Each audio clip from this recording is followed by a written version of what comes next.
రాష్ట్రంలో గతంలో దొంగతనాలు, రౌడీయిజం చేస్తే పోలీసులు అరెస్టు చేసేవారని, కానీ ప్రస్తుత కూటమి ప్రభుత్వంలో పోలీసులే రౌడీయిజానికి ఒడిగడుతున్నారని మాజీ ఎమ్మెల్యే కాసు మహేష్ రెడ్డి తీవ్రస్థాయిలో విమర్శలు చేశారు.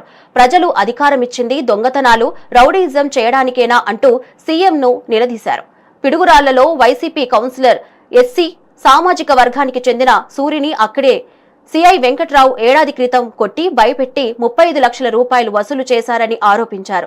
బాధితుణ్ణి మళ్లీ పోలీస్ స్టేషన్ కు తీసుకెళ్లి చిత్రహింసలకు గురిచేశారని మండిపడ్డారు. 2 రోజుల్లో మళ్లీ డబ్బులు ఇవ్వకపోతే కుటుంబంపై గంజాయి కేసులు పెడతామని సిఐ బెదిరించడంతో మనస్తాపానికి గురైన సూరి ఆత్మహత్య యత్నం చేశాడని తెలిపారు. బాధితుడు రాసిన ఫిర్యాదు లేఖను ఈ సందర్భంగా కాస్ మహేష్ రెడ్డి మీడియాకు విడుదల చేశారు. బాధితుణ్ణి ఆత్మహత్యకు ప్రేరేపించిన పిడుగురాళ్ల సిఐ వెంకట్రావుపై వెంటనే కేసు నమోదు చేసి ఆయన్ను బదిలీ చేయాలని జిల్లా ఎస్పీని డిమాండ్ చేశారు.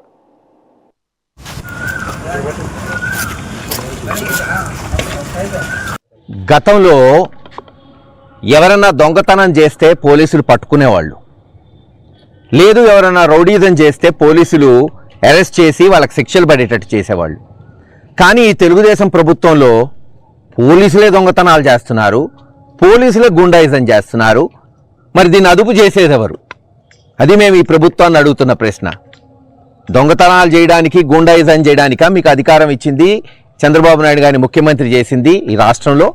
పిడుగురాళ్లలో ఒక ఎస్సీ నాయకుడు, యువకుడు, కౌన్సిలరు సూరి గారు అనే వ్యక్తిని సంవత్సరం క్రితం తీసుకెళ్లి అక్కడ పిడుగురాళ్ల సిఐ వెంకట్రావు భయపెట్టి కొట్టి 35 లక్షలు వసూలు చేశాడు. సరే, అయిపోయింది పాపం, ఆస్తి అమ్మి కట్టాడు. ఏం చేయలేక మళ్ళీ నిన్న వేరే కేసులో ఏదో ఉందని చెప్పి కావాలని తీసుకెళ్ళి అసభ్యంగా ఒక ఎస్సీని అనరాని మాటలంటూ కింద పనుకోబెట్టి పోలీస్ స్టేషన్లో చెప్పలేను నేను అటువంటి హింసలు చేసి, నువ్వు వెంటనే డబ్బులు కట్టకపోతే 2 రోజుల్లో గంజాయి కేసు పెడతాను, నీ కుటుంబం మీద కేసులు పెడతాను, అనేక కేసులు పెడతానంటే బెదిరిస్తే ఇంటికి పోయి ఏమీ చేయలేక ఇంకా డబ్బు ఎక్కడి నుంచి తేవాలో అర్థం కాక ఆత్మహత్య యత్నం చేస్తే ఆ యేసుప్రభు దయ వల్ల ప్రాణం కాపాడగలిగాడు. లేకపోతే ఈరోజు ఆ నాయకుడు, ఆ కుర్రవాడు ఉండేవాడు కాదు. అందుకే ఆ సిఐ మీద ఇదిగో మీరు చూస్తున్నారు, అక్షరాలతో సహా అతనిచ్చిన కంప్లైంట్ ఎస్పీ గారికి. ఏం జరిగింది, ఎలా హింసలు పెట్టాడు ఊహించండి. ఒక సిఐ మీద ఒక మామూలు వ్యక్తి కంప్లైంట్ ఇవ్వబోయాడంటే ఎంత తెగిచ్చాడు అంటే, ప్రాణమే పోతున్నప్పుడు ఇంకేముంది సార్ అంటున్నాడు.